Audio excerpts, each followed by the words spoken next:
Well, we're going to move ahead with part 2 on the Capstone class, and we want to talk a little bit about, we touched on communication, but we'll talk a little bit about the importance of communication in this lecture. So basically, we did mostly an introduction last time. This time we're going to actually talk about chapter 1, which is the communications chapter. And like you said, a lot of that isn't really covered in a specific, we don't have a paralegal course called communication. But this is drawn in from a lot of different other areas, including your English, your speech class, okay, and these type things.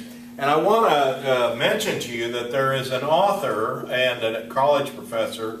Her name is Louise Comfort, and she is pretty much a recognized authority on this issue of communication. And she talks about it specifically like in disasters, but a lot of what she has to say, has bearing on any time we're talking about the issue of communication.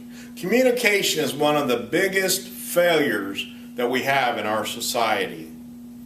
Oftentimes, you'll see people say, well, I really didn't mean what I said, or it didn't come out the way that I intended. So basically, unintended consequences. Okay, so you want to always be careful when it comes to speech, okay? So try to do a good job. Another thing to keep in mind is that you are the face of your law firm, okay? And so very important, you're going to meet with clients. Very important that you give them a good impression of your company that you work for, okay? So this is highly critical. Now, how else? First of all, we want to be, and we'll just put this up here, we want to be positive, okay? Always positive. That's a good thing to be all the time. I try to be with my students encouraging, not negative. Encourage others, sympathetic, and so don't jump right, to the barricades and be ready. I think I spelled this wrong. Let me fix it. I do that every once in a while. And so basically, my spelling is pathetic. But that brings us to another point. Spelling, critically important when you're doing documents. I've seen time after time legal documents prepared in my classes where the spelling is bad. It's terrible, and you're going to run into this, okay? Vocabulary, okay? You've got to use big words, okay? One thing about the law that I enjoy, I think it's interesting, is, you get into a terminology that comes from business, engineering, medicine, so you have to be able to have a broad ability to define words, figure out what the words mean. And the law, probably more than just about anywhere else, is where you get into this broad understanding of a lot of different fields and,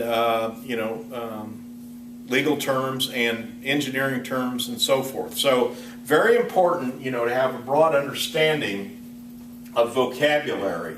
And then also grammar. I tell you, folks, this is my biggest thing that I see with young people today.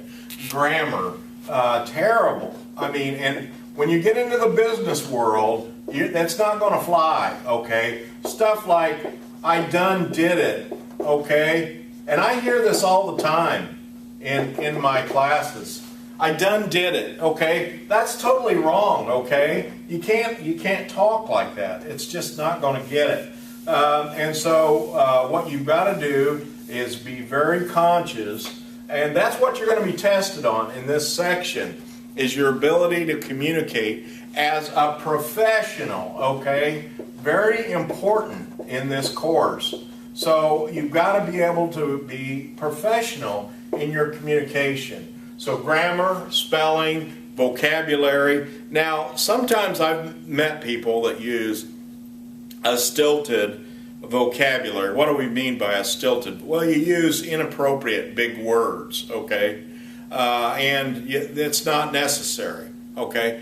I think why I've done reasonably well in teaching is I try to bring things down to the level, or if I use a big word in a classroom, I try to define that. Well, you find yourself in a position where you're going to need to define a word for a client or something, then maybe in the first instance you ought to think about using a simpler word. There's a lot of analogous words that mean the same thing.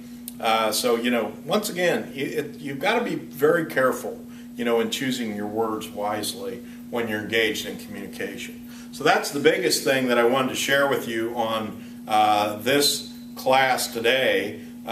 Just a short lecture. You're going to need to work on this communication. You can take the quiz as many times as you want to, and then when you're ready, you've got to be prepared to take the actual communication part of the test. So as you go along, you also want to post on your discussion board about how you're doing. Share, first few times I usually see students say, oh my gosh, I had no idea how bad my communication skills were, work, come back. So post at least 2 times and say, hey, things are getting better, So one of the things that I say for full credit in these discussion boards, always post multiple times. Don't think that you can go in and just say any old thing and that'll suffice, because we want you to carry on a discussion. Discussion means back and forth, so give and take. So you don't just go up and blurb one thing and then get out of there. I've also seen some people think that it's okay to just put like 2 sentences. That's not really what we want. If you look at the discussion, it's pretty lengthy what they're asking for you to do, and you need to put in a pretty substantial, around 250 word first post. Now, second post and so forth, yes, those can be shorter, but just reacting to what other people say and so forth. But at least one of your posts ought to be pretty long and pretty lengthy, okay? So that's how that's going to work as we go along and grade the discussion board posts. So practice quizzes, do them as many times as you want. Post on the discussion board at least 2 times, okay? Those are my main points for this little session. We'll have another session here later on. So good luck on it. We'll talk to you later on another topic.